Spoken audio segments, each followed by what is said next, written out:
Would you please welcome President Bill Clinton and Melania Trump?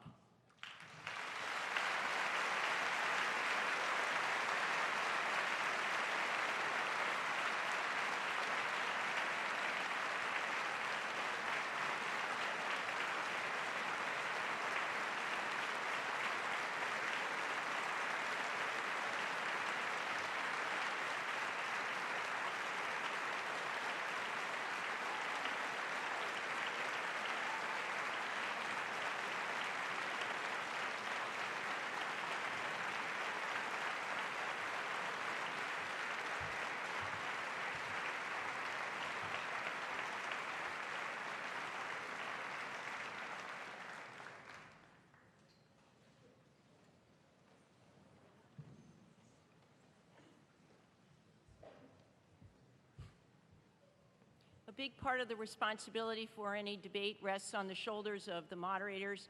We are grateful and honored tonight to have Martha Raddatz of ABC News and Anderson Cooper of CNN.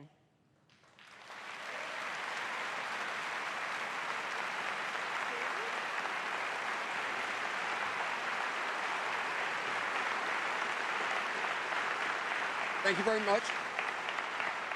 Thank you very much. We're very honored to be here. I want to thank Washington University in St. Louis for hosting this debate, and also the Commission on Presidential Debates for sponsoring this. This is obviously a town hall format tonight. It's a chance for the Americans on this stage and thousands of people who have sent in questions online to ask questions directly to the candidates. And after they've asked their questions, they've promised to remain silent. And I know you've heard this before this evening, but no booing, outbursts, cheering of any kind. We want to keep this focused on the candidates and the people who are asking the questions here. We appreciate all your cooperation in advance, and we'll start shortly. Great to see you all.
Good evening. I'm Martha Raddatz from ABC News. And I'm Anderson Cooper from CNN. We want to welcome you to Washington University in St. Louis for the second presidential debate between Hillary Clinton and Donald Trump, sponsored by the Commission on Presidential Debates.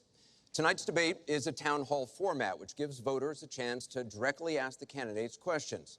Martha and I will ask follow-up questions, but the night really belongs to the people in this room and to people across the country who have submitted questions online. The people you see on this stage were chosen by the Gallup organization. They are all from the St. Louis area and told Gallup they haven't committed to a candidate. Each of them came here with questions they want to ask, and we saw those questions for the first time this morning. Anderson and I and our team from ABC and CNN are the only ones who have seen them. Both candidates will have 2 minutes to answer each audience and online question. We hope to get to as many questions as we can, so we've asked the audience here not to slow things down with any applause, except for now. Ladies and gentlemen, the Republican nominee for President, Donald J. Trump, and the Democratic nominee for President, Hillary Clinton.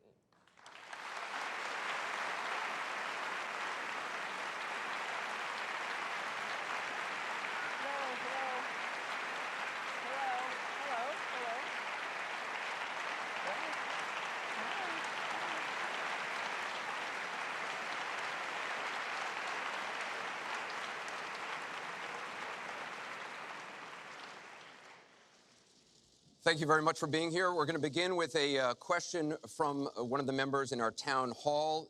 Each of you will have 2 minutes to respond to this question. Secretary Clinton, you won the coin toss, so you'll go first. Our first question comes from Patrice Brock. Patrice? Thank you and good evening. The last presidential debate could have been rated as MA, mature audiences, per TV parental guidelines. Knowing that educators assign viewing the presidential debates as students' homework, do you feel you are modeling appropriate and positive behavior for today's youth? Well, thank you. Are you a teacher? Yes, I think that that's a very good question because I've heard from lots of teachers and parents about some of their concerns about some of the things that are being said and done in this campaign. And I think it is very important for us to make clear to our children that our country really is great because we're good. And we are going to respect one another, lift each other up. We are going to be looking for ways to celebrate our diversity. And we are going to try to reach out to every boy and girl as well as every adult to bring them in to working on behalf of our country. I have a very positive and optimistic view about what we can do together. That's why the slogan of my campaign is Stronger Together. Because I think if we work together, if we overcome the divisiveness that sometimes sets Americans against one another, and instead we make some big goals, and I've set forth some big goals, getting the economy to work for everyone, not just those at the top, making sure that we have the best education system from preschool through college and making it affordable, and so much else. If we set those goals and we go together to try to achieve them, there's nothing, in my opinion, that America can't do. So that's why I hope that we will come together in this campaign. Obviously, I'm hoping to earn your vote. I'm hoping to be elected in November. And I can promise you, I will work with every American. I want to be the president for all Americans, regardless of your political beliefs, where you come from, what you look like, your religion. I want us to heal our country and bring it together, because that's, I think, the best way for us to get the future that our children and our grandchildren deserve. Secretary Clinton, thank you. Mr. Trump, you have 2 minutes. Well, I actually agree with that. I agree with everything she said. I began this campaign because I was so tired of seeing such foolish things happen to our country. This is a great country. This is a great land. I've gotten to know the people of the country over the last year and a half that I've been doing this as a politician. I cannot believe I'm saying that about myself, but I guess I have been a politician. And my whole concept was to make America great again. When I watch the deals being made, when I watch what's happening with some horrible things like Obamacare, where your health insurance and health care is going up by numbers that are astronomical, 68%, 59%, 71%. When I look at the Iran deal and how bad a deal it is for us, it's a one-sided transaction where we're giving back $150 billion to a terrorist state, really the #1 terrorist state. We've made them a strong country from really a very weak country just 3 years ago. When I look at all of the things that I see and all of the potential that our country has, we have such tremendous potential, whether it's in business and trade, where we're doing so badly. Last year, we had an almost $800 billion trade deficit. In other words, trading with other countries, we had an $800 billion deficit. It's hard to believe. Inconceivable. You say, who's making these deals? We're going to make great trade deals. We're going to have a strong border. We're going to bring back law and order. Just today, policeman was shot, 2 killed, and this is happening on a weekly basis. We have to bring back respect to law enforcement. At the same time, we have to take care of people on all sides. We need justice. But I want to do things that haven't been done, including fixing and making our inner cities better for the African American citizens that are so great, and for the Latinos, Hispanics. And I look forward to doing it. It's called Make America Great Again. Thank you, Mr. Trump. The question from Patrice was about, are you both modeling positive and appropriate behaviors for today's youth? We received a lot of questions online, Mr. Trump, about the tape that was released on Friday. As you can imagine, you called what you said locker room banter. You described kissing women without consent, grabbing their genitals. That is sexual assault. You bragged that you have sexually assaulted women. Do you understand that? No, I didn't say that at all. I don't think you understood what was said. This was locker room talk. I'm not proud of it. I apologize to my family. I apologize to the American people. Certainly, I'm not proud of it. But this is locker room talk. You know, when we have a world where you have ISIS chopping off heads, where you have, and frankly, drowning people in steel cages, where you have wars and horrible, horrible sights all over, where you have so many bad things happening. This is like medieval times. We haven't seen anything like this, the carnage all over the world. And they look and they see. Can you imagine the people that are, frankly, doing so well against us with ISIS? And they look at our country and they see what's going on. Yes, I'm very embarrassed by it. I hate it. But it's locker room talk, and it's one of those things. I will knock the hell out of ISIS. We're going to defeat ISIS. ISIS happened a number of years ago in a vacuum that was left because of bad judgment. And I will tell you, I will take care of ISIS. So, Mr. And Trump, we should get on to much more important things and much bigger things. just for the record, though, are you saying that what you said on that bus 11 years ago, that you did not actually kiss women without consent or grope women without consent? I have great respect for women.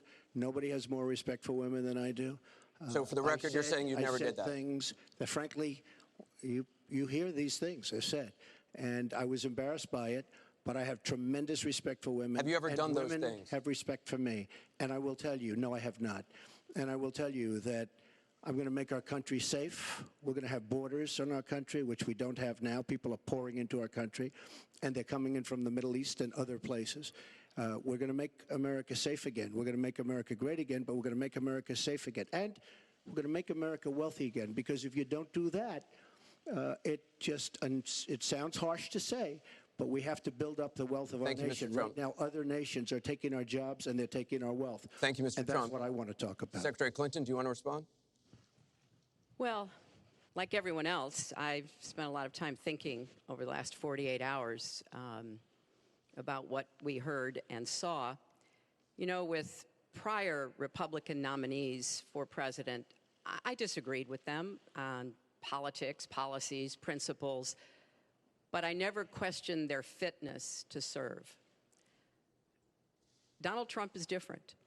I said starting back in June that he was not fit to be president and commander-in-chief. And many Republicans and independents have said the same thing. What we all saw and heard on Friday was Donald talking about women, what he thinks about women, what he does to women. And he has said that the video doesn't represent who he is, but I think it's clear to anyone who heard it that it represents exactly who he is, because we've seen this throughout the campaign. We have seen him insult women. We've seen him rate women on their appearance, ranking them from 1 to 10. We've seen him embarrass women on TV and on Twitter. We saw him after the first debate spend nearly a week denigrating a former Miss Universe in the harshest, most personal terms. So, yes, this is who Donald Trump is. But it's not only women, and it's not only this video that raises questions about his fitness to be our president, because he has also targeted immigrants, African Americans, Latinos, people with disabilities, POWs, Muslims, and so many others. So this is who Donald Trump is. And the question for us, the question our country must answer, is that this is not who we are. That's why, to go back to your question, I want to send a message, we all should, to every boy and girl, and indeed to the entire world, that America already is great, but we are great because we are good. And we will respect one another, and we will work with one another, and we will celebrate our diversity. These are very important values to me, because this is the America that I know and love.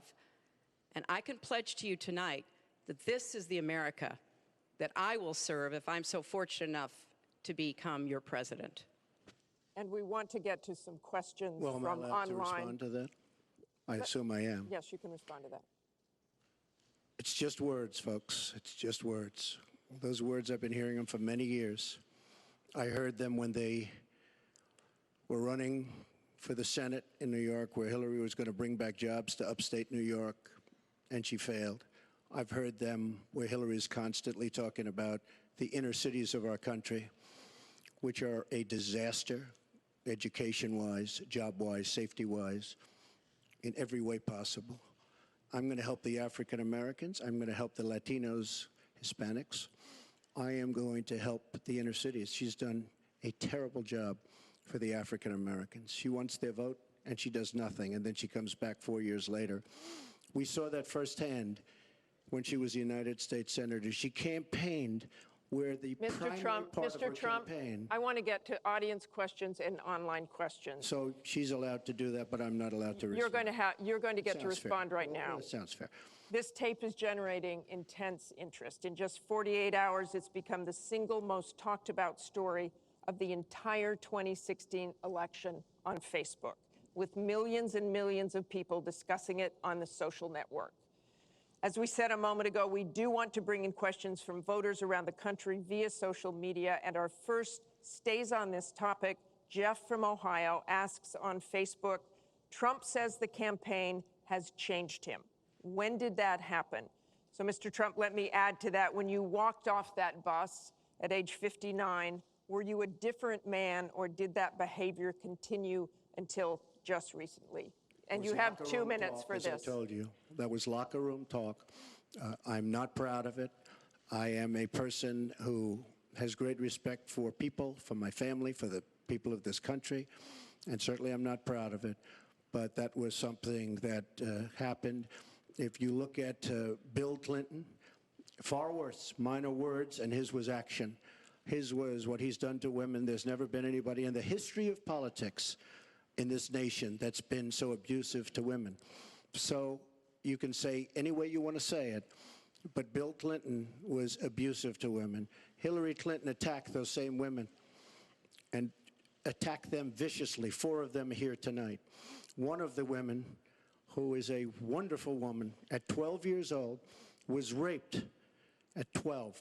Her client, she represented, got him off, and she's seen laughing on 2 separate occasions, laughing at the girl who was raped.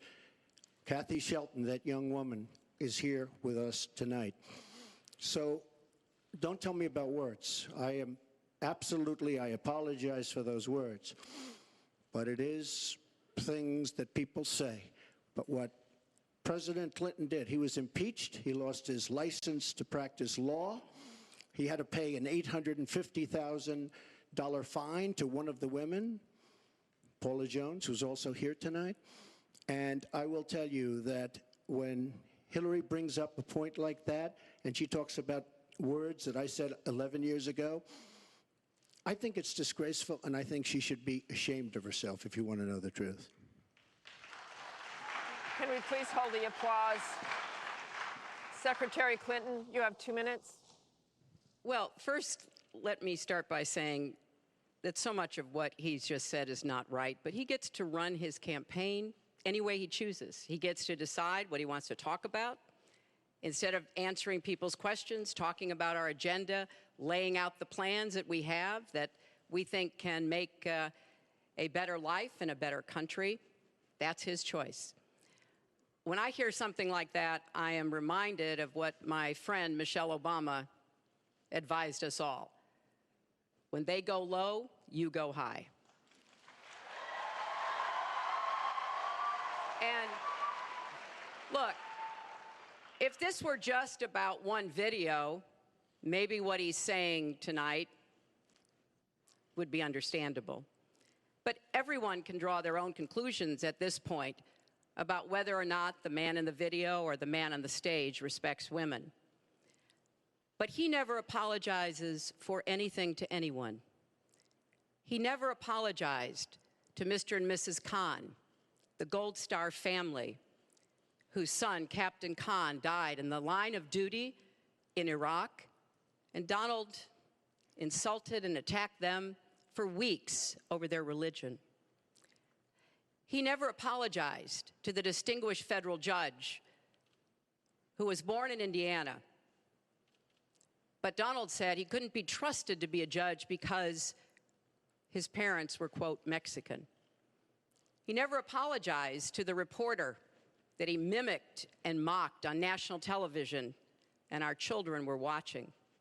And he never apologized for the racist lie that President Obama was not born in the United States of America. He owes the president an apology, he owes our country an apology, and he needs to take responsibility for his actions and his words.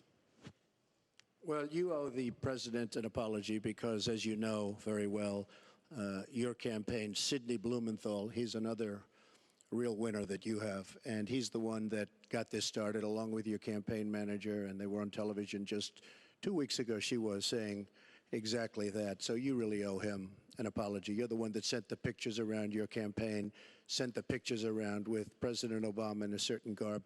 That was long before I was ever involved, so you actually owe an apology. And number two, Michelle Obama. I've gotten to see the commercials that they did on you. And I've gotten to see some of the most vicious commercials I've ever seen of Michelle Obama talking about you, Hillary. So you talk about friend, go back and take a look at those commercials. A race where you lost, fair and square, unlike the Bernie Sanders race where you won, but not fair and square, in my opinion. And all you have to do is take a look at WikiLeaks and just see what they said about Bernie Sanders and see what Deborah Wasserman Schultz had in mind, because Bernie Sanders, between superdelegates and Deborah Wasserman Schultz, he never had a chance. And I was so surprised to see him sign on with the devil. But when you talk about apology, I think the one that you should really be apologizing for, and the thing that you should be apologizing for, are the 33,000 emails that you deleted and that you acid washed. And then the 2 boxes of emails and other things last week that were taken from an office and are now missing. And I'll tell you what, I didn't think I'd say this, but I'm going to say it. And I hate to say it. But if I win, I am going to instruct my Attorney General to get a special prosecutor to look into your situation, because there has never been so many lies, so much deception. There has never been anything like it. And we're going to have a special prosecutor. When I speak, I go out and speak. The people of this country are furious. In my opinion, the people that have been long-term workers at the FBI are furious. There has never been anything like this where emails and you get a subpoena, and after getting the subpoena, you delete 33,000 emails. and then you acid wash them or bleach them, as you would say, a very expensive process. So we're going to get a special prosecutor, and we're going to look into it, because you know what? People have been, their lives have been destroyed for doing 1/5 of what you've done, and it's a disgrace. And honestly, you ought to be ashamed of yourself. Secretary Clinton, I want to Martha, follow up on that. I'm going to let you just talk quickly about say, emails. because everything he just said is absolutely false, but I'm not really? surprised. In the first debate, And we in the really, first the debate, audience needs to I calm told down people here. that it would be impossible to be fact-checking Donald all the time. I'd never get to talk about anything I want to do and how we're going to really make lives better for people. So once again, go to HillaryClinton.com. We have literally Trump. You can fact check him in real time. Last time at the first debate, we had millions of people fact-checking, so I expect we'll have millions more fact-checking because, you know, it's just awfully good that someone with the temperament of Donald Trump is not in charge of the law in our country. Because you'd be in jail. Secretary Clinton.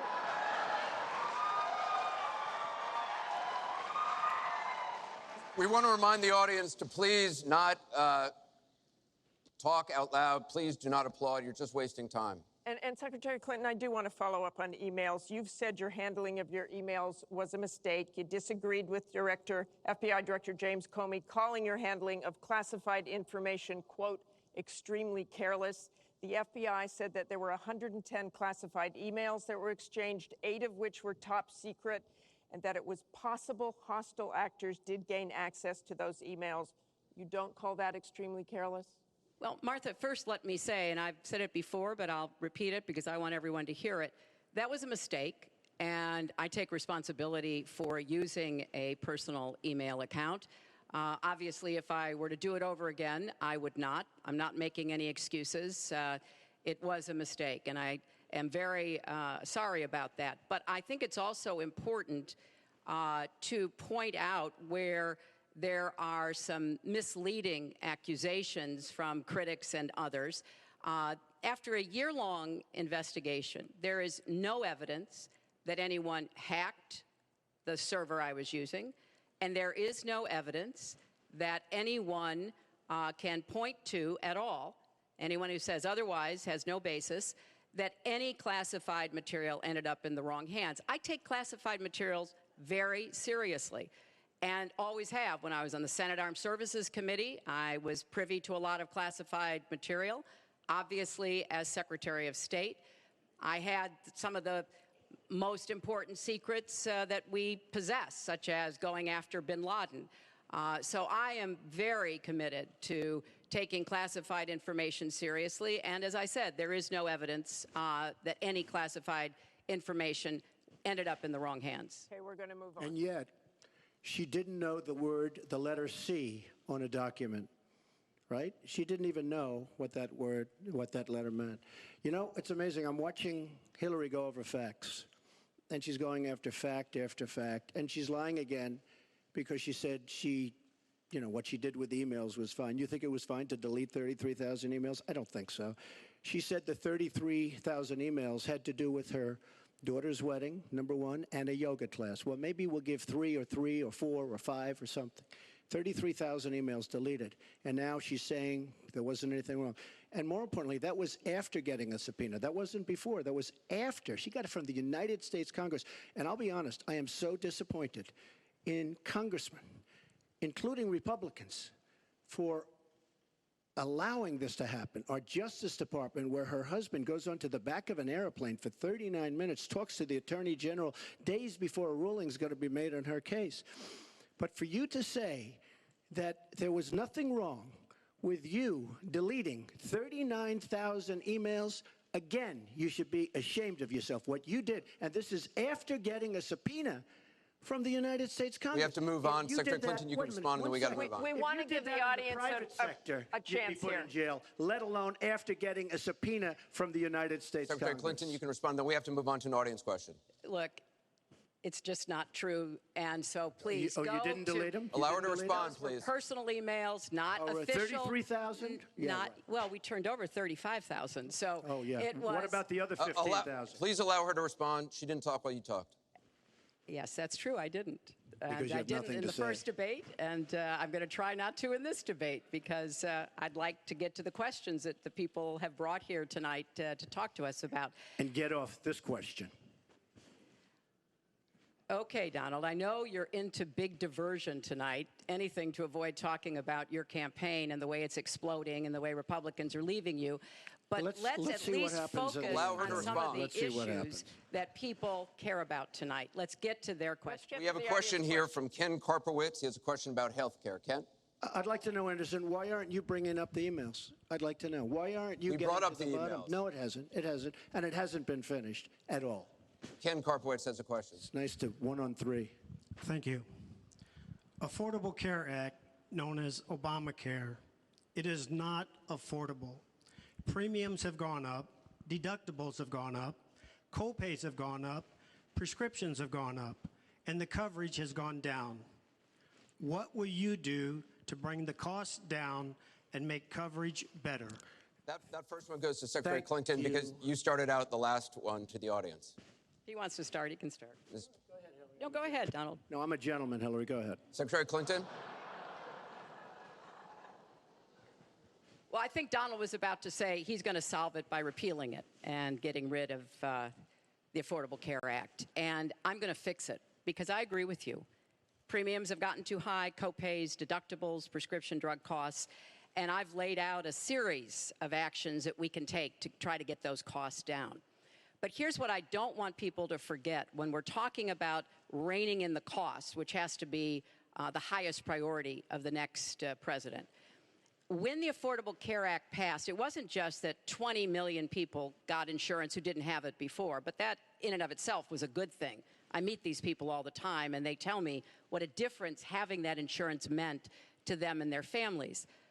But everybody else, the 170 million of us who get health insurance through our employers, got big benefits. Number one, insurance companies can't deny you coverage because of a pre-existing condition.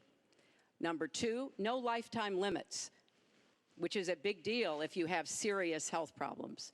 Number three, women can't be charged more than men for our health insurance, which is the way it used to be before the Affordable Care Act. Number four, if you're under 26 and your parents have a policy, you can be on that policy until the age of 26, something that didn't happen before. So I want very much to save what works and is good about the Affordable Care Act. But we've got to get costs down. We've got to provide some additional help to small businesses so that they can afford to provide health insurance. But if we repeal it, as Donald has proposed, and start over again, all of those benefits I just mentioned are lost to everybody, not just people who get their health insurance on the exchange. And then we would have to start all over again.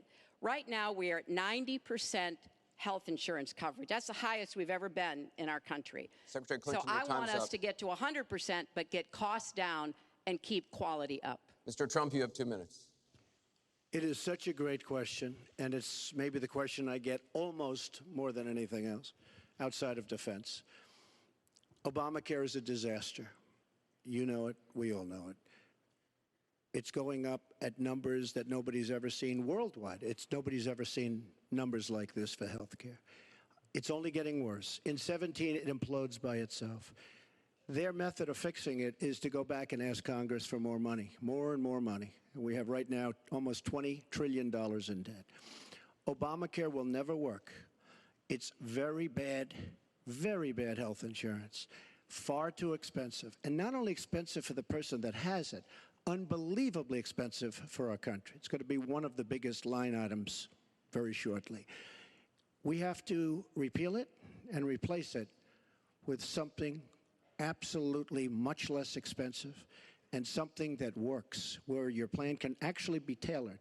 We have to get rid of the lines around the state, artificial lines, where we stop insurance companies from coming in and competing because they wanted, President Obama and whoever was working on it, they want to leave those lines because that gives the insurance companies essentially monopolies. We want competition. You will have the finest health care plan there is. She wants to go to a single-payer plan, which would be a disaster, somewhat similar to Canada. And if you ever notice, the Canadians, when they need a big operation, when something happens, they come into the United States in many cases because their system is so slow. It's catastrophic in certain ways. But she wants to go to single payer, which means the government basically rules everything. Hillary Clinton has been after this for years. Obamacare was the first step. Obamacare is a total disaster. And not only are your rates going up by numbers that nobody's ever believed, but your deductibles are going up, so that unless you get hit by a truck, you're never going to be able to use it. Mr. Trump, it your is time. a disastrous plan, and it has to be repealed and replaced. Secretary Clinton, let me follow up with you. Your husband called Obamacare, quote, the craziest thing in the world, saying that small business owners are getting killed as premiums double, coverage is cut in half. Was he mistaken, or was his mistake simply telling the truth? No, I mean, he clarified what he meant, and it's very clear. Look, we are in a situation in our country where if we were to start all over again, we might come up with a different system. But we have an employer-based system. That's where the vast majority of people get their health care. And the Affordable Care Act was meant to try to fill the gap between people who were too poor and couldn't put together any resources to afford health care, namely people on Medicaid. Obviously, Medicare, which is a single-payer system, which takes care of our elderly and does a great job doing it, by the way. And then all the people who were employed, but people who were working but didn't have the money to afford insurance and didn't have anybody, an employer or anybody else, to help them. That was the slot that the Obamacare approach was to take. And like I say, 20 million people now have health insurance. So if we just rip it up and throw it away, what Donald's not telling you is we just turn it back to the insurance companies the way it used to be. And that means the insurance companies get to do pretty much whatever they want, including saying, look, I'm sorry, you've got diabetes, you had cancer, your child has asthma. Your time is up. You may not be able to have insurance because you can't afford it. So let's fix what's broken about it, but let's not throw it away and give it all back to the insurance companies and the drug companies. Let me follow up with you, Mr. That's not going to work. Mr. Trump, let me follow on this. I just wanted just one thing. First of all, Hillary, everything's broken about it, everything. Number two, Bernie Sanders said that Hillary Clinton has very bad judgment. This is a perfect example of it, trying to save Obamacare, which is You've said you want to end Obamacare. You've said you want to end Obamacare. You've also said you want to make coverage accessible for people with pre-existing conditions. How do you force insurance companies to do that if you're no longer mandating that every American get insurance? You're going to have plans. What does that mean? Well, I'll tell you what it means. You're going to have plans that are so good because we're going to have so much competition in the insurance industry once we break out the lines and allow the competition to come.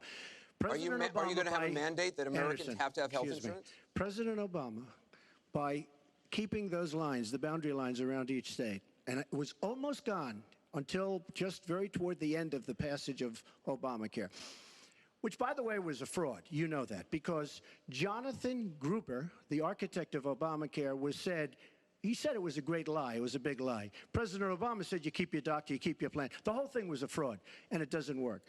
But when we get rid of those lines, you have competition, and we will be able to keep pre-existing. We'll also be able to help people that don't have money, because we are going to have people protected. And Republicans feel this way, believe it or not, and strongly this way. We're going to block grant into the states. We're going to block grant into Medicaid into the states so that we will be able to take care of people without the necessary funds to take care of themselves. Thank you, Mr. Trump. We now go to Gorba Hamid with a question for both candidates. Hi. There are 3.3 million Muslims in the United States, and I'm one of them. You've mentioned working with Muslim nations, but with Islamophobia on the rise, how will you help people like me deal with the consequences of being labeled as a threat to the country after the election is over? Mr. Trump, you're first. Well, you're right about Islamophobia, and that's a shame. But one thing we have to do is we have to make sure that, because there is a problem. I mean, whether we like it or not, and we can be very politically correct, but whether we like it or not, there is a problem. And we have to be sure that Muslims come in and report when they see something going on. When they see hatred going on, they have to report it. As an example, in San Bernardino, many people saw the bombs all over the apartment of the two people that killed 14 and wounded many, many people. Horribly wounded. They'll never be the same. Muslims have to report the problems when they see them. And, you know, there's always a reason for everything. If they don't do that, it's a very difficult situation for our country. Because you look at Orlando, and you look at San Bernardino, and you look at the World Trade Center, go outside, you look at Paris, look at that horrible, these are radical Islamic terrorists. And she won't even mention the word, and nor will President Obama. He won't use the term radical Islamic terrorism. Now, to solve a problem, you have to be able to state what the problem is, or at least say the name. She won't say the name, and President Obama won't say the name, but the name is there. It's radical Islamic terror. And before you solve it, you have to say the name. Secretary Clinton. Well, thank you for asking your question. And I've heard this question from a lot of Muslim Americans across our country. Because, unfortunately, there's been a lot of very divisive, dark things said about Muslims. And even someone like Captain Khan, the young man who sacrificed himself defending our country in the United States Army, has been subject to attack by Donald. I want to say just a couple of things. First, we've had Muslims in America since George Washington. And we've had many successful Muslims. We just lost a particularly well-known one with Muhammad Ali. My vision of America is an America where everyone has a place.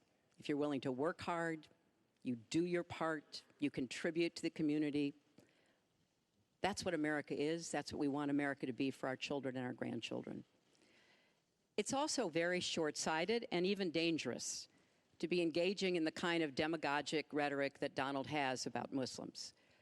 We need American Muslims to be part of our eyes and ears on our front lines. I've worked with a lot of different Muslim groups around America. I've met with a lot of them, and I've heard how important it is for them to feel that they are wanted and included and part of our country, part of our homeland security, and that's what I want to see. It's also important, I intend to defeat ISIS, to do so in a coalition with majority Muslim nations. Right now, a lot of those nations are hearing what Donald says and wondering, why should we cooperate with the Americans? And this is a gift to ISIS and the terrorists, violent jihadist terrorists. We are not at war with Islam. And it is a mistake, and it plays into the hands of the terrorists to act as though we are. So I want a country where citizens like you and your family are just as welcome as anyone else. Thank you, Secretary Clinton. Mr. Trump, in December, you said this: Donald J. Trump is calling for a total and complete shutdown of Muslims entering the United States until our country's representatives can figure out what the hell is going on. We have no choice. We have no choice. Your running mate said this week that the Muslim ban is no longer your position. Is that correct? And if it is, was it a mistake to have a religious test? First of all, Captain Khan is an American hero. And if I were president at that time, he would be alive today. Because unlike her, who voted for the war without knowing what she was doing, I would not have had our people in Iraq. Iraq was a disaster. So he would have been alive today. The Muslim ban is something that in some form has morphed into an extreme vetting from certain areas of the world. Hillary Clinton wants to allow And why did it morph into that? No, answer the question. Why Do don't you you still interrupt believe? her? You I interrupt do. me all the time. Why don't you Would you interrupt her? please explain whether or not the Muslim ban still stands? It's called extreme vetting. We are going to areas like Syria where they're coming in by the tens of thousands because of Barack Obama, and Hillary Clinton wants to allow a 550% increase over Obama. People are coming into our country like we have no idea who they are, where they're from, what their feelings about our country is, and she wants 550% more. This is going to be the great Trojan horse of all time. We have enough problems in this country. I believe in building safe zones. I believe in having other people pay for them. As an example, the Gulf states who are not carrying their weight, but they have nothing but money, and take care of people. But I don't want to have, with all the problems this country has and all of the problems that you see going on, hundreds of thousands of people coming in from Syria when we know nothing about them.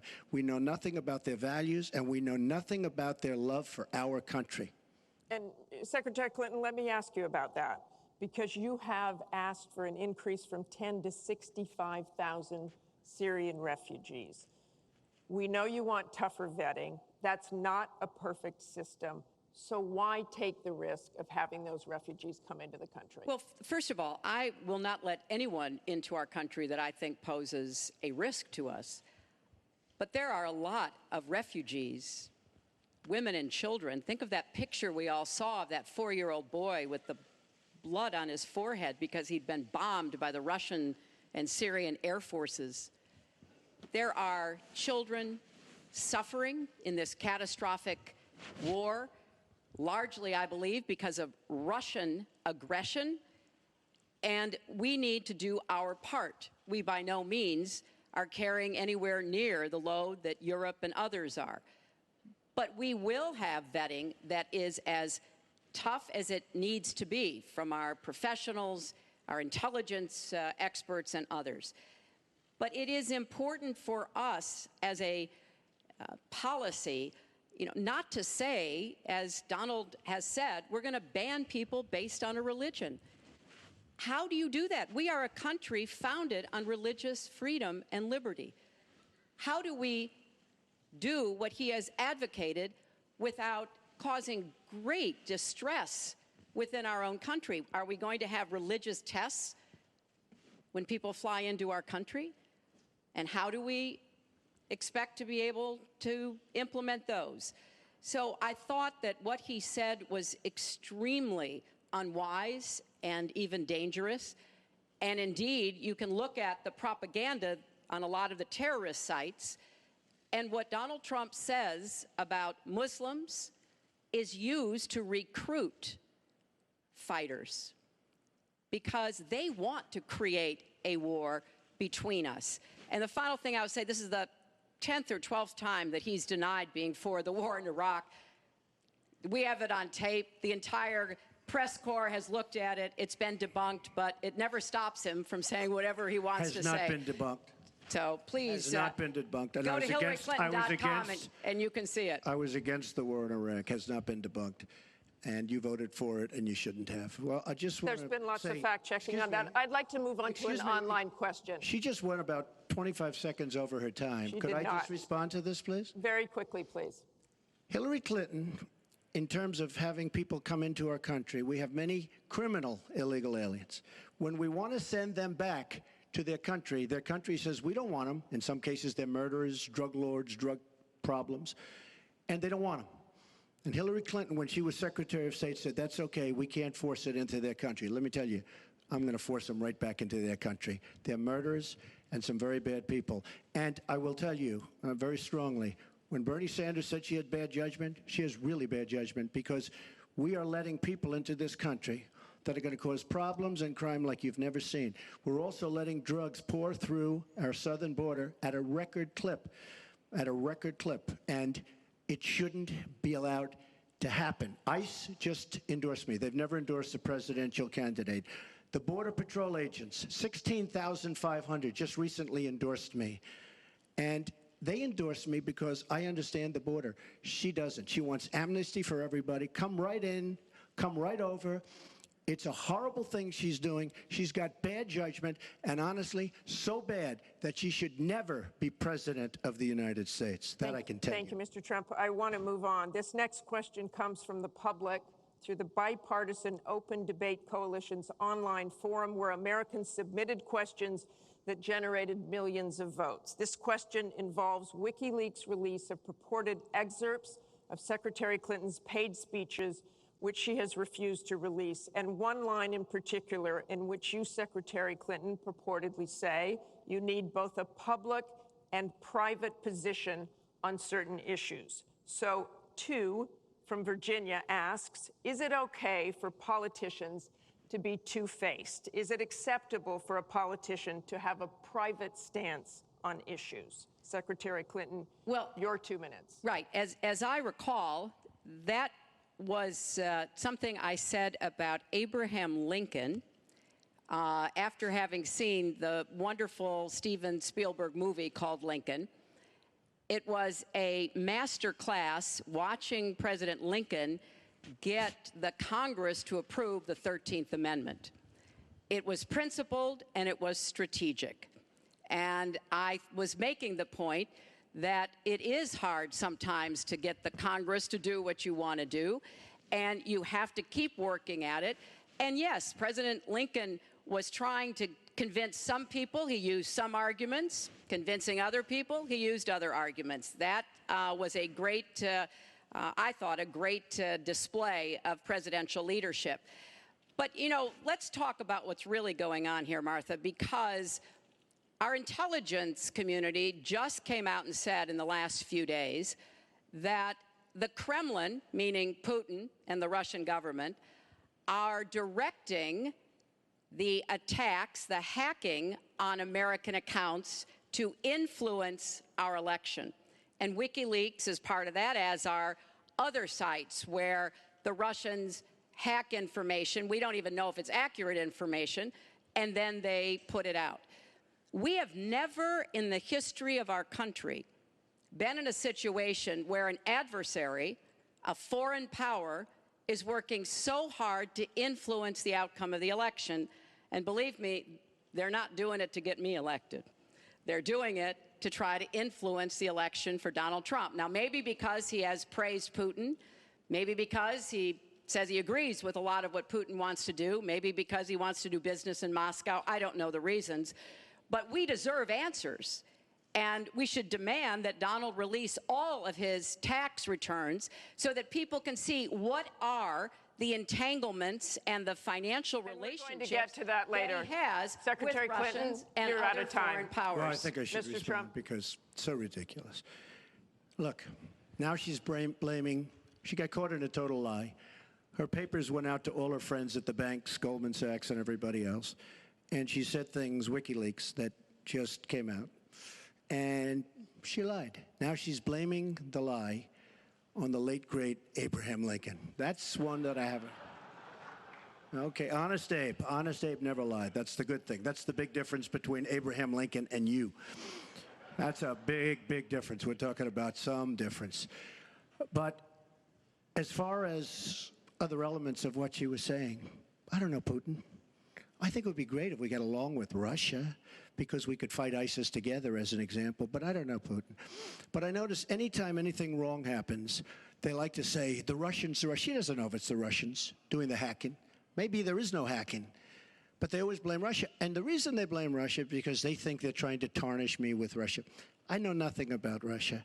I know about Russia, but I know nothing about the inner workings of Russia. I don't deal there. I have no businesses there. I have no loans from Russia.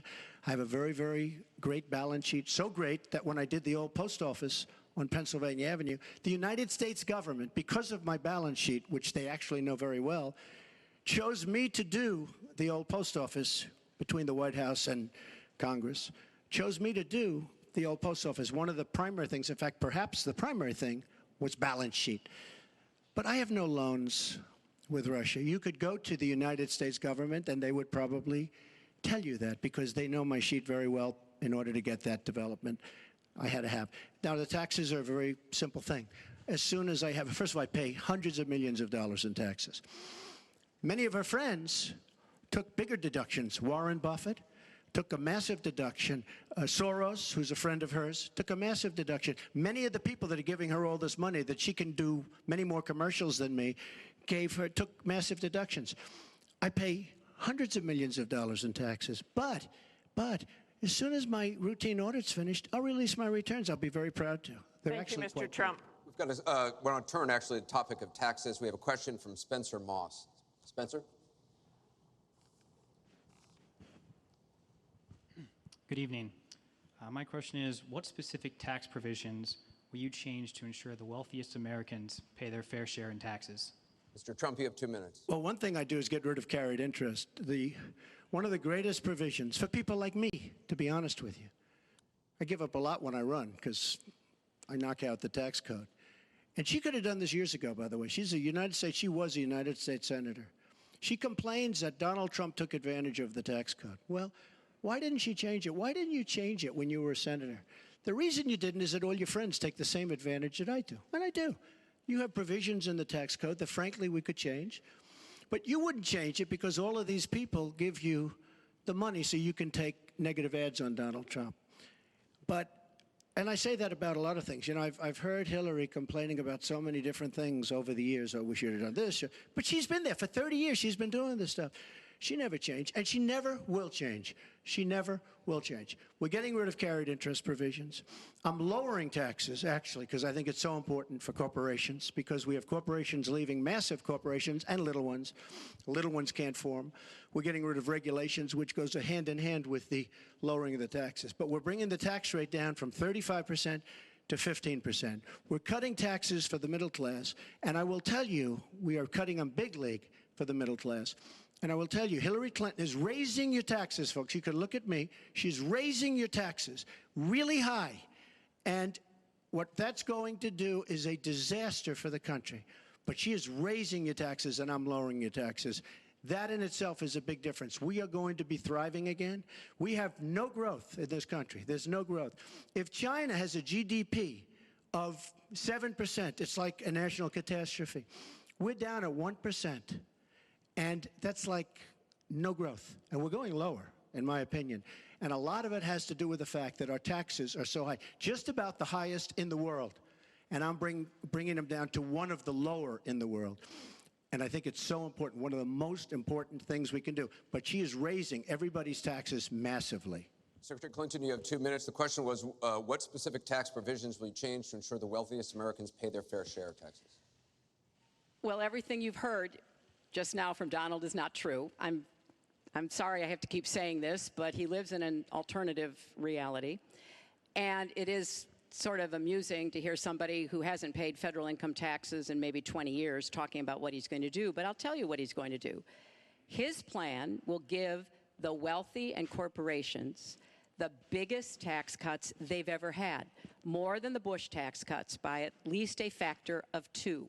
Donald always takes care of Donald and people like Donald, and this would be a massive gift. And indeed, the way that he talks about his tax cuts would end up raising taxes on middle-class families, millions of middle-class families. Now, here's what I want to do. I have said nobody who makes less than $250,000 a year, and that's the vast majority of Americans, as you know, will have their taxes raised, because I think we've got to go where the money is. And the money is with people who've taken advantage of every single break in the tax code. And yes, when I was a senator, I did vote to close corporate loopholes. I voted to close, I think, one of the loopholes he took advantage of when he claimed $1 billion loss that enabled him to avoid paying taxes. I want to have a tax on people who are making $1 million. It's called the Buffett rule. Yes, Warren Buffett is the one who's gone out and said somebody like him should not be paying a lower tax rate than his secretary. I want to have a surcharge on incomes above $5 million. We have to make up for lost times because I want to invest in you. I want to invest in hardworking families. And I think it's been unfortunate, but it's happened, that since the Great Recession, the gains have all gone to the top. And we need to reverse that. People like Donald who paid 0 in taxes, 0 for our vets, 0 for our military, 0 for health and education. That is wrong. And we're going to make sure that nobody, no corporation and no individual can get away without paying his fair share to support our country. Mr. Trump, I want to give you the chance to respond. I just want to tell our viewers what she's referring to. In the last month, taxes were the #1 issue on Facebook for the first time in the campaign. The New York Times published 3 pages of your 1995 tax returns. They show you claimed a $916 million loss, which means you could have avoided paying personal federal income taxes for years. You've said you pay state taxes, employee taxes, real estate taxes, property taxes. You have not answered, though, a simple question. Did you use that $916 million loss to avoid paying personal federal income taxes for years? Of course I do. Of course I do. And so do all of her donors, or most of her donors. I know many of her donors. her donors took massive tax write-offs. So have A you lot not of paid my, personal Anderson, federal income tax? a lot of my write-off was depreciation and other things that Hillary, as a senator, allowed. And she'll always allow it because the people that give her all this money, they want it. That's why. See, I understand the tax code better than anybody that's ever run for president. Hillary Clinton, and it's extremely complex, Hillary Clinton has friends that want all of these provisions, including they want the carried interest provision, which is very important to Wall Street people, but they really want the carried interest provision, which I believe Hillary's leaving. It's very interesting why she's leaving carried interest. But I will tell you that, number one, I pay tremendous numbers of taxes. I absolutely used it, and so did Warren Buffett, and so did George Soros, and so did many of the other people that Hillary is getting money from. Now, I won't mention their names because they're rich, but they're not famous, so we won't make them famous. Can you say how many years you have avoided paying personal federal income taxes? No, but I pay tax, and I pay federal tax, too. But I have a write-off. A lot of it's depreciation, which is a wonderful charge. I love depreciation. You know, she's given it to us. Hey, if she had a problem, for 30 years she's been doing this, Anderson. I say it all the time. She talks about health care. Why didn't she do something about it? She talks about taxes. Why didn't she do something about it? She doesn't do anything about anything other than talk. With her, it's all talk and no action. In the past, and again, Bernie Sanders, it's really bad judgment. She has made bad judgment not only on taxes, she's made bad judgments on Libya, on Syria, on Iraq. I mean, her and Obama, whether you like it or not, the way they got out of Iraq, the vacuum they've left, that's why ISIS formed in the first place. They started from that little area, and now they're in 32 different nations, Hillary. Congratulations. Great job. I want you to be able to respond, Secretary Clinton. Well, here we go again. I've been in favor of getting rid of carried interest for years, starting when I was a senator from New York. But that's not the point here. Why didn't you do it? Why didn't you do it? Allow her to respond. Because I was a senator with a Republican president. Oh, really? I will be the you president. You could have done who will it. If get you were it an done. effective, if you were an effective senator, you could have done it. If you were an effective senator, you could have done it. But you were not an effective Please allow her to senator. respond. She didn't interrupt you.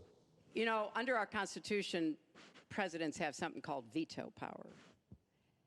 Look, he has now said repeatedly, 30 years this and 30 years that. So let me talk about my 30 years in public service. I'm very glad to do so. 8 million kids every year have health insurance because when I was First Lady, I worked with Democrats and Republicans to create the Children's Health Insurance Program. Hundreds of thousands of kids now have a chance to be adopted because I worked to change our adoption and foster care system. After 9/11, I went to work with Republican mayor, governor, and president to rebuild New York and to get health care for our first responders who were suffering because they had run toward danger and gotten sickened by it. Hundreds of thousands of National Guard and Reserve members have health care because of work that I did. And children have safer medicines because I was able to pass a law that required the dosing to be more carefully done. When I was Secretary of State, I went around the world advocating for our country, but also advocating for women's rights, to make sure that women had a decent chance to have a better life, and negotiated a treaty with Russia to lower nuclear weapons. 400 pieces of legislation have my name on it as a sponsor or co-sponsor when I was a senator for 8 years. I worked very hard and was very proud to be reelected in New York by an even bigger margin than I had been elected the first time. And as president, I will take that work, that bipartisan work, that finding common ground, because you have to be able to get along with people to get things done in Washington. Thank you, Secretary. And I've proven that I can. And for 30 years, I've produced results for people. Thank you, Secretary. We're going to move on to Syria. Both of you have mentioned that. She said a lot of things. I mean, I think we should we be can, allowed no, to maybe Mr. Trump, we're going to dispute go it, on. This because is she has about been the a audience. disaster as a senator. Mr. Trump, A we're disaster. going to move on. The heartbreaking video of a 5-year-old Syrian boy named Amran sitting in an ambulance after being pulled from the rubble after an airstrike in Aleppo focused the world's attention on the horrors of the war in Syria, with 136 million views on Facebook alone. But there are much worse images coming out of Aleppo every day now, where in the past few weeks alone, 400 people have been killed, at least 100 of them children. Just days ago, the State Department called for a war crimes investigation of the Syrian regime of Bashar al-Assad and its ally, Russia, for their bombardment of Aleppo. So this next question comes from social media through Facebook. Diane from Pennsylvania asks, if you were president, what would you do about Syria and the humanitarian crisis in Aleppo? Isn't it a lot like the Holocaust when the U.S. waited too long before we helped? Secretary Clinton, we will begin with your 2 minutes. Well, the situation in Syria is catastrophic. And every day that goes by, we see the results of the regime by Assad in partnership with the Iranians on the ground, the Russians in the air, bombarding places, in particular Aleppo, where there are hundreds of thousands of people, probably about 250,000 still left. And there is a determined effort by the Russian Air Force to destroy Aleppo in order to eliminate the last of the Syrian rebels who were really holding out against the Assad regime. Russia hasn't paid any attention to ISIS. They're interested in keeping Assad in power. So when I was Secretary of State, advocated, and I advocate today, a no-fly zone and safe zones. We need some leverage with the Russians because they're not going to come to the negotiating table for a diplomatic resolution unless there is some leverage over them. And we have to work more closely with our partners and allies on the ground. But I want to emphasize that what is at stake here is the ambitions and the aggressiveness of Russia. Russia has decided that it's all in Syria, and they've also decided who they want to see become president of the United States, too, and it's not me. I've stood up to Russia. I've taken on Putin and others, and I would do that as president. I think wherever we can cooperate with Russia, that's fine, and I did as Secretary of State. That's how we got a treaty reducing nuclear weapons. It's how we got the sanctions on Iran that put a lid on the Iranian nuclear program without firing a single shot. So I would go to the negotiating table with more leverage than we have now. But I do support the effort to investigate for crimes, war crimes, committed by the Syrians and the Russians and try to hold them accountable. Thank you, Secretary Clinton. First of all, Mr. she Trump. was there as Secretary of State with the so-called line in the sand, which... No, I wasn't. I was gone. I hate to interrupt you, but you were in contact, excuse me. At some point, we need to You do were in some total fact-checking contact here. with the White House. And perhaps, sadly, Obama probably still listened to you. I don't think he'd be listening to you very much anymore. Obama draws the line in the sand. It was laughed at all over the world what happened. Now, with that being said, she talks tough against Russia. But our nuclear program has fallen way behind, and they've gone wild with their nuclear program. Not good. Our government shouldn't have allowed that to happen. Russia is new in terms of nuclear. We are old, we're tired, we're exhausted in terms of nuclear. A very bad thing. Now, she talks tough. She talks really tough against Putin and against Assad. She talks in favor of the rebels. She doesn't even know who the rebels are. You know, every time we take rebels, whether it's in Iraq or anywhere else, we're arming people. And you know what happens? They end up being worse than the people. Look at what she did in Libya with Gaddafi. Gaddafi's out. It's a mess. And by the way, ISIS has a good chunk of their oil. I'm sure you probably have heard that. It was a disaster. Because the fact is, almost everything she's done in foreign policy has been a mistake, and it's been a disaster. But if you look at Russia, just take a look at Russia, and look at what they did this week, where I agree she wasn't there, but possibly she's consulted. We sign a peace treaty. Everyone's all excited. Well, what Russia did with Assad, and by the way, with Iran, who you made very powerful with the dumbest deal perhaps I've ever seen in the history of deal-making, the Iran deal with $150 billion, with the $1.7 billion in cash, which is enough cash to fill up this room. But look at that deal. Iran now and Russia are now against us. So she wants to fight.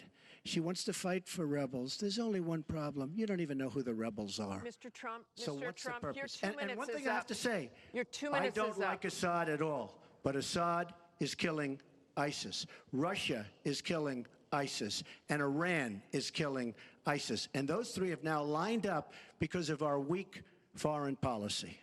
Mr. Trump, let me repeat the question. If you were president, what would you do about Syria and the humanitarian crisis in Aleppo? And I want to remind you what your running mate said. He said provocations by Russia need to be met with American strength, and that if Russia continues to be involved in airstrikes along with the Syrian government forces of Assad, the United States of America should be prepared to use military force to strike the military targets of the Assad regime. Okay? He and I haven't spoken, and I disagree. I disagree. You disagree I with think your we have running to mate. knock out ISIS. Right now, Syria is fighting ISIS. We have people that want to fight both at the same time.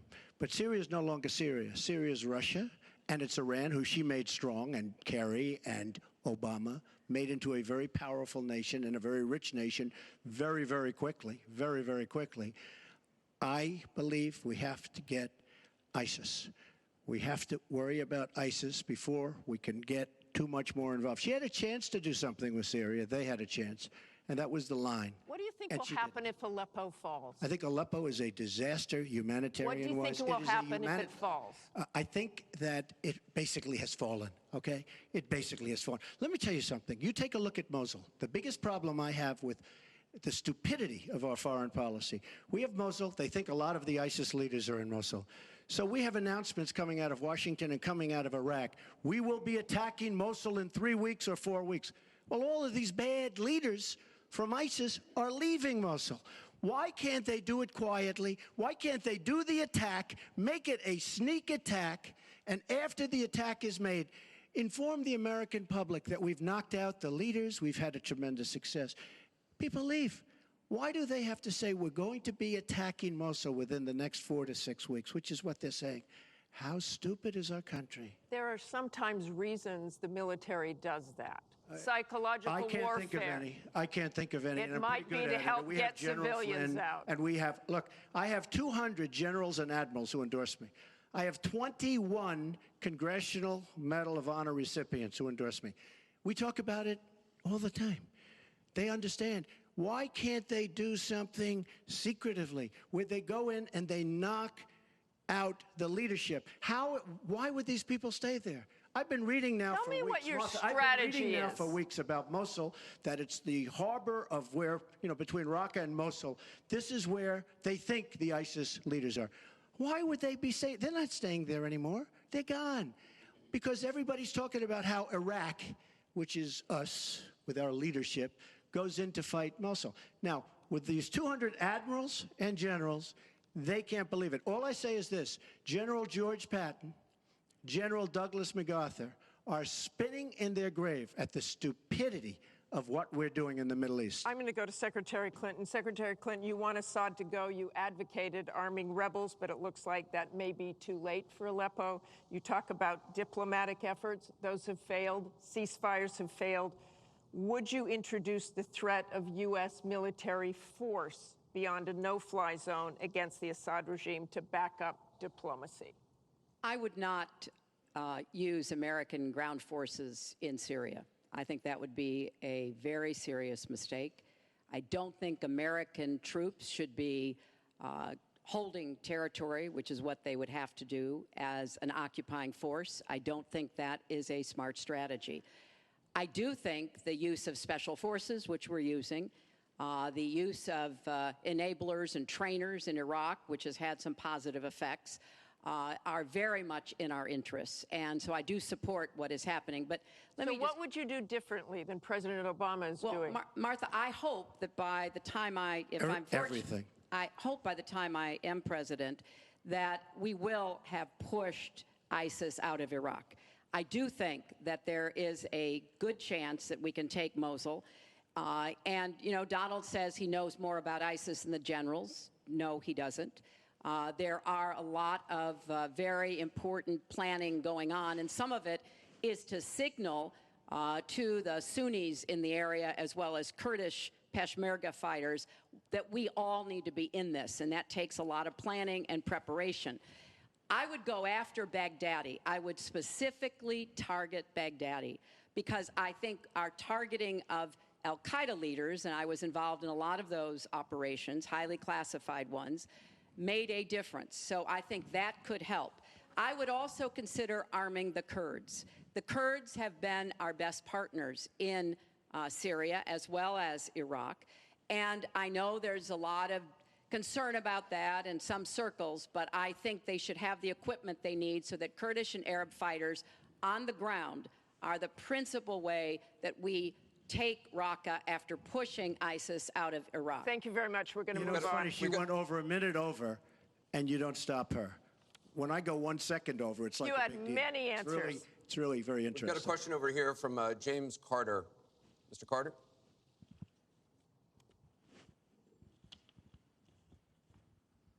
My question is, do you believe you can be a devoted president to all the people in the United States? That question begins for Mr. Trump. Absolutely. I mean, she calls our people deplorable, a large group, and irredeemable.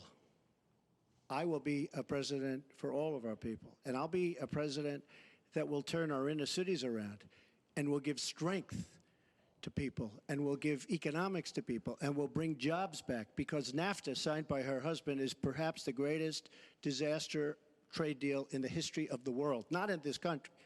It stripped us of manufacturing jobs. We lost our jobs. We lost our money. We lost our plants. It is a disaster. And now she wants to sign TPP, even though she says now she's for it. She called it the gold standard. And by the way, at the last debate, she lied, because it turned out that she did say the gold standard, and she said she didn't say it. They actually said that she lied, okay? And she lied, but she's lied about a lot of things. I would be a president for all of the people, African Americans, the inner cities. Devastating what's happening to our inner cities. She's been talking about it for years. As usual, she talks about it, nothing happens. She doesn't get it done. Same with the Latino Americans, the Hispanic Americans, the same exact thing. They talk, they don't get it done. You go into the inner cities and you see it's 45% poverty. African Americans now, 45% poverty in the inner cities. The education is a disaster. Jobs are essentially non-existent. I mean, it's, you know, I've been saying at big speeches where I have 20 and 30,000 people, what do you have to lose? It can't get any worse. And she's been talking about the inner cities for 25 years. Nothing's going to ever happen. Let me tell you, if she's president of the United States, nothing's going to happen. It's just going to be talk. And all of her friends, the taxes we were talking about, and I would just get it by osmosis.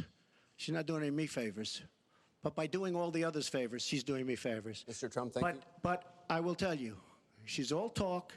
It doesn't get done. All you have to do is take a look at her Senate run. Take a look at upstate New York. Your 2 minutes is up. Secretary It Clinton, turned out 2 to be a minutes. disaster. You have 2 minutes, Secretary Clinton. Well, 67% of the people voted to reelect me when I ran for my second term, and I was very proud and very humbled by that. Mr. Carter, I have tried my entire life to do what I can to support children and families. You know, right out of law school, I went to work for the Children's Defense Fund, and Donald talks a lot about, you know, the 30 years I've been in public service. I'm proud of that. You know, I started off as a young lawyer working against discrimination against African American children in schools and in the criminal justice system. I worked to make sure that kids with disabilities could get a public education, something that I care very much about. I have worked with Latinos. One of my first jobs in politics was down in South Texas, registering Latino citizens to be able to vote. So I have a deep devotion, to use your absolutely correct word, to making sure that every American feels like he or she has a place in our country. And I think when you look at the letters that I get, a lot of people are worried that maybe they wouldn't have a place in Donald Trump's America. they write me, and one woman wrote me about her son, Felix. She adopted him from Ethiopia when he was a toddler. He's 10 years old now. This is the only country he's ever known. And he listens to Donald on TV, and he said to his mother one day, will he send me back to Ethiopia if he gets elected? You know, children listen to what is being said, to go back to the very, very first question. And there's a lot of fear that, in fact, teachers and parents are calling it the Trump effect. Bullying is up. A lot of people are feeling, uneasy. A lot of kids are expressing their concerns. So first and foremost, I will do everything I can to reach out to everybody, Secretary Democrats, Clinton. Republicans, independents, people across our country. If you don't vote for me, I still want to be your president. Your I 2 want to minutes be is the up. best president I can be for every American. Secretary Clinton, your 2 minutes is up. I want to follow up on something that Donald Trump actually said to you, a comment you made last month. You said that half of Donald Trump's supporters are, quote, deplorables, racist, sexist, homophobic, xenophobic, Islamophobic. You later said you regretted saying half. You didn't express regret for using the term deplorables. To Mr. Carter's question, how can you unite a country if you've written off tens of millions of Americans? Well, within hours, I said that I was sorry about the way I talked about that, because my argument is not with his supporters. It's with him and with the hateful and divisive campaign that he has run, and the inciting of violence at his rallies, and the very brutal kinds of comments about not just women, but all Americans, all kinds of Americans.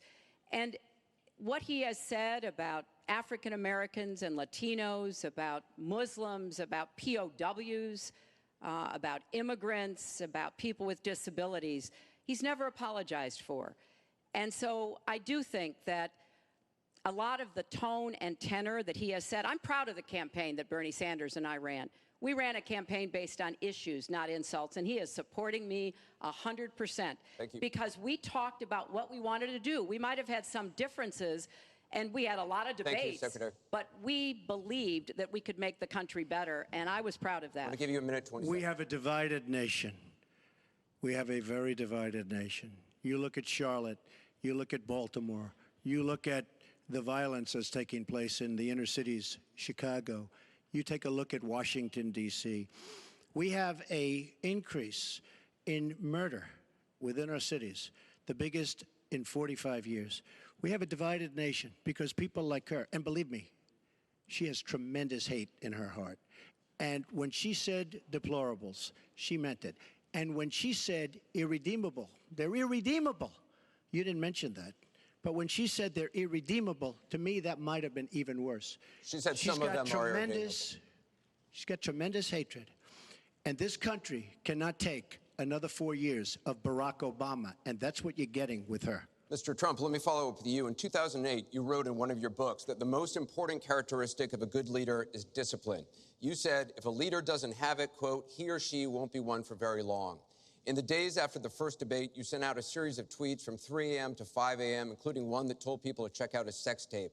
Is that the discipline of a good leader? No, it wasn't check out a sex tape. It was just take a look at the person that she built up to be this wonderful Girl Scout who was no Girl Scout. You mentioned By the the way, sex just so tape. you understand, when she said 3 o'clock in the morning, take a look at Benghazi. She said, who's going to answer the call at 3 o'clock in the morning? Guess what? She didn't answer because when Ambassador Stevens... The question is that the 600 wait a discipline minute, of a Nancy, good leader? 600 times. Well, she said she was awake at 3 o'clock in the morning. And she also sent a tweet out at 3 o'clock in the morning, but I won't even mention that. But she said she'll be awake. Who's the famous thing? We're going to answer our call at 3 o'clock in the morning. Guess what happened? Ambassador Stevens sent 600 requests for help. And the only one she talked to was Sidney Blumenthal, who's her friend and not a good guy, by the way. So, she shouldn't be talking about that. Now, tweeting happens to be a modern-day form of communication. I mean, you can like it or not like it. I have, between Facebook and Twitter, I have almost 25 million people. It's a very effective way of communication. So you can put it down, but it is a very effective form of communication. I'm not unproud of it, to be honest with you. Secretary Clinton, does Mr. Trump have the discipline to be a good leader? No. I'm shocked to hear that. Well, it's not only my opinion, it's the opinion of many others, national security experts, Republicans, former Republican members of Congress. But it's in part because those of us who have had the great privilege of seeing this job up close and know how difficult it is, and it's not just because I watched my husband take a $300 billion deficit and turn it into a $200 billion surplus, and 23 million new jobs were created, and incomes went up for everybody. Everybody. African-American incomes went up 33%. And it's not just because I worked with George W. Bush after 9/11. And I was very proud that when I told him what the city needed, what we needed to recover, he said, "You've got it," and he never wavered. He stuck with me. And I have worked, and I admire President Obama. He inherited the worst financial crisis since the Great Depression. That was a terrible time for our country. We have to move along. 9 million people Secretary lost their Clinton, we jobs, have to- 5 million homes were lost, Secretary and Clinton, we're $13 moving on. trillion in family wealth was wiped out. We are back on the right track. He would send us back into recession with his tax plans. that Secretary would Clinton, we are benefit the moving to an wealthiest audience of question. Americans. We're almost out of time. We have the another. slowest growth Mr. Trump, we're since moving to an audience 1929. question. It is our country Mr. Trump, has the Secretary slowest growth, Clinton, we and want to get jobs to are a the disaster. audience. Thank you very much, both of you. We have another audience question. Beth Miller has a question for both candidates. Good evening. Perhaps the most important aspect of this election is the Supreme Court justice. What would you prioritize as the most important aspect of selecting a Supreme Court justice? We begin with your 2 minutes, Secretary Clinton. Thank you. Well, you're right. This is one of the most important issues in this election. I want to appoint Supreme Court justices who understand the way the world really works, who have real-life experience, who have not just been in a big law firm and maybe clerked for a judge and then gotten on the bench, but maybe they tried some more cases. They actually understand what people are up against, because I think the current court has gone in the wrong direction.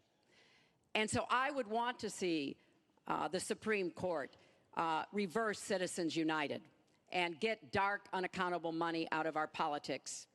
Donald doesn't agree with that.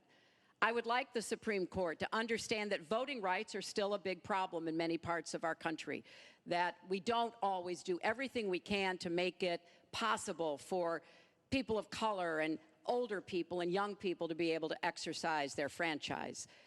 I want a Supreme Court that will stick with Roe v. Wade and a woman's right to choose, and I want a Supreme Court that will stick with marriage equality. Now, Donald has put forth the names of some people that he would consider. And among the ones that he has suggested are people who would reverse Roe v. Wade and reverse marriage equality. I think that would be a terrible mistake and would take us backwards. I want a Supreme Court that doesn't always side with corporate interests. I want a Supreme Court that understands because you're wealthy and you can give more money to something doesn't mean you have any more rights or should have any more rights than anybody else. So I have very clear views about what I want to see to change the balance on the Supreme Court. And I regret deeply that the Senate has not done its job, and they have not permitted a vote on the person that President Obama, a highly qualified person, they've not given him a vote to be able to have the full complement of 9 Supreme Court justices. I think that was a dereliction of duty. I hope that they will see their way to doing it, but if I am so fortunate enough as to be president, I will immediately move to make sure that we fill that. We have 9 justices Secretary and they get to Clinton. work on behalf of our people. Thank you. You're out of time, Mr. Trump. Justice Scalia, great judge, died recently, and we have a vacancy. I am looking to appoint judges very much in the mold of Justice Scalia.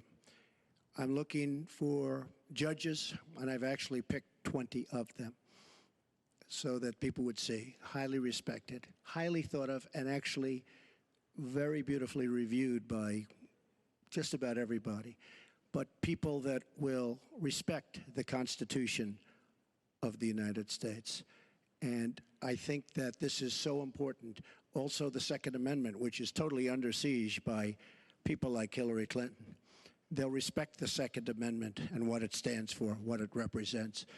So important to me. Now, Hillary mentioned something about contributions, just so you understand. So I will have in my race more than $100 million put in of my money, meaning I'm not taking all of this big money from all of these different corporations like she's doing. What I ask is this. So I'm putting in more than, by the time it's finished, I'll have more than $100 million invested. Pretty much self-funding mine. We're raising money for the Republican Party, and we're doing tremendously on the small donation, $61 average or so. I asked Hillary, why doesn't she made $250 million by being in office? She used the power of her office to make a lot of money. Why isn't she funding, not for $100 million, but why don't you put 10 or 20 or 25 or $30 million into your own campaign? It's $30 million less for special interests that will tell you exactly what to do. And it would really, I think, be a nice sign to the American public. Why aren't you putting some money in? You have a lot of it. You've made a lot of it because of the fact that you've been in office. You made a lot of it while you were Secretary of State, actually. So why aren't you putting money into your own campaign? I'm just curious. Well, thank you very much. Thank you. We're going to get on to one more question. The question was about the Supreme Court, and I just want to quickly say, very quickly, I respect the Second Amendment, but I believe there should be comprehensive background checks, and we should close the gun show loophole and close the online loophole. We have one more question, as many Mrs. lives Clinton. as we possibly can. We have one more question from Ken Bone about energy policy. Ken? What steps will your energy policy take to meet our energy needs, while at the same time remaining environmentally friendly and minimizing job loss for fossil power plant workers? Mr. Trump, 2 minutes. Absolutely. I think it's such a great question because energy is under siege by the Obama administration, under absolute siege. The EPA, Environmental Protection Agency, is killing these energy companies. And foreign companies are now coming in, buying so many of our different plants, and then rejiggering the plant so that they can take care of their oil. We are killing, absolutely killing, our energy business in this country. Now, I'm all for alternative forms of energy, including wind, including solar, et cetera. But we need much more than wind and solar. And you look at our miners. Hillary Clinton wants to put all the miners out of business. There is a thing called clean coal. Coal will last for 1,000 years in this country. Now we have natural gas and so many other things because of technology. We have unbelievable, we have found over the last 7 years, we have found tremendous wealth right under our feet. So good, especially when you have 20 trillion in debt. I will bring our energy companies back. They'll be able to compete. They'll make money. They'll pay off our national debt. They'll pay off our tremendous budget deficits, which are tremendous. But we are putting our energy companies out of business. We have to bring back our workers. You take a look at what's happening to steel and the cost of steel, and China dumping vast amounts of steel all over the United States, which essentially is killing our steel workers and our steel companies. We have to guard our energy companies. We have to make it possible. The EPA is so restrictive that they are putting our energy companies out of business. And all you have to do is go to a great place like West Virginia or places like Ohio, which is phenomenal, or places like Pennsylvania, and you see what they're doing to the people, miners and others in the energy business. It's a disgrace. Your time is up. Thank you, sir. It's an absolute disgrace. Secretary Clinton, 2 minutes. Well, that was very interesting. First of all, China is illegally dumping steel in the United States, and Donald Trump is buying it to build his buildings, putting steel workers and American steel plants out of business. That's something that I fought against as a senator, and that I would have a trade prosecutor to make sure that we don't get taken advantage of by China on steel or anything else. You know, because it sounds like you're in the business or you're aware of people in the business, you know that we are now, for the first time ever, energy independent. We are not dependent upon the Middle East, but the Middle East still controls a lot of the prices. So the price of oil has been way down, and that has had a damaging effect on a lot of the oil companies, right? We are, however, producing a lot of natural gas, which serves as a bridge to more renewable fuels, and I think that's an important transition. We've got to remain energy independent. It gives us much more power and freedom than to be worried about what goes on in the Middle East. We have enough worries over there without having to worry about that. So I have a comprehensive energy policy, but it really does include fighting climate change because I think that is a serious problem. And I support moving toward more clean, renewable energy as quickly as we can because I think we can be the 21st century clean energy superpower and create millions of new jobs and businesses. But I also want to be sure that we don't leave people behind. That's why I'm the only candidate from the very beginning of this campaign who had a plan to help us revitalize coal country. Because those coal miners and their fathers and their grandfathers, they dug that coal out. A lot of them lost their lives, they were injured, but they turned the lights on and they powered our factories. I don't want to walk away from them, so we've got to do something for them.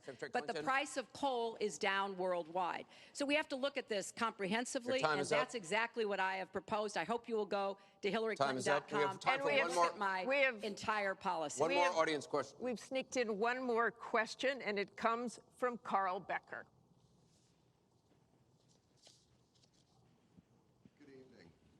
My question to both of you is, regardless of the current rhetoric, would either of you name one positive thing that you respect in one another?